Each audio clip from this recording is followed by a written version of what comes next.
over 400 airports in the country. Where is the security? I need to know. The TSA did tons of tests to the security people. We know the results. What we do to change it. Well, where are the guys that we spend millions of dollars from the taxpayer to look for suspicious people like this? Well, let me push back on you for a second. If you listen to, what would you like to see us do differently? Should we then not allow people to get into the building at all unless they've already been searched? Let me say this. So let's take that question. But before we get to that question, what Mayor Garcetti and the police chiefs that we were showing in the press conference would say to that argument is that while there was a terrorist incident, they were arguing that the system worked. There was a perimeter of security that stopped the piercing of the airport. So what would your response to that be? And then to the question of alternatives. Do me a favor. If there is security, how is it possible that people are crossing the fences from the airside? Others are driving cars into the airside, that nobody should be there?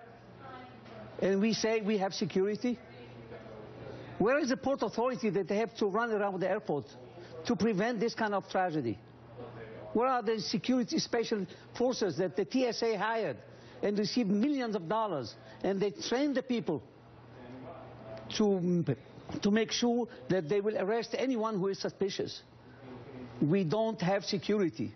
We live with the illusion that we have security.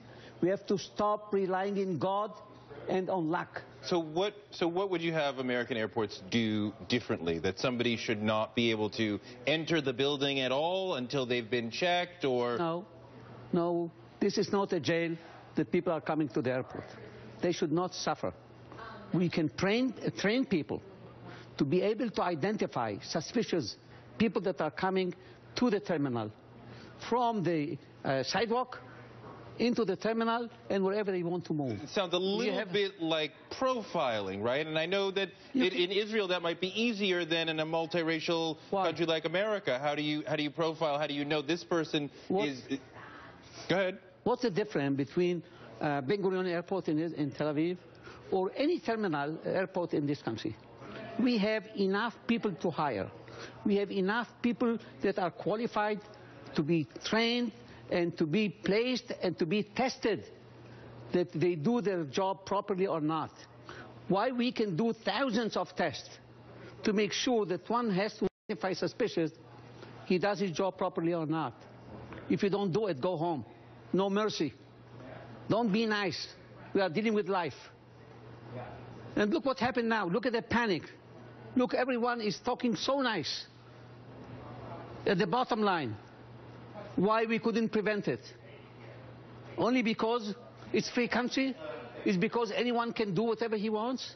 September 11 was not enough for us to learn how 19 terrorists, 5 terrorists in each security checkpoint, and nobody stopped them with the knives? I'm not sure how we get to the reforms that you're suggesting without removing a certain amount of civil liberties for people who don't look a certain way, which is not actual security. That is the illusion of security. The international chiefs of police say that racial profiling doesn't work and has no job in policing, but it seems you're suggesting that we need more profiling, that that's the answer.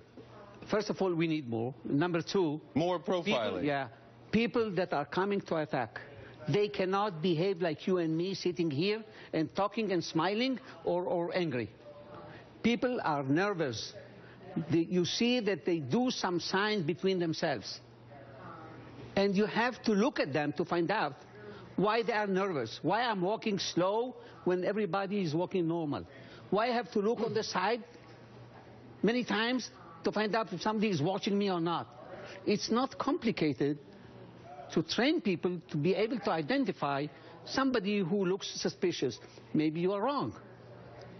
I prefer him to be wrong and not to let him go without checking who is he, what he's doing at the terminal. Yeah, I mean, I think those are some of the security questions, and you obviously have a lot of experience in an international context where there is grave and great security threats.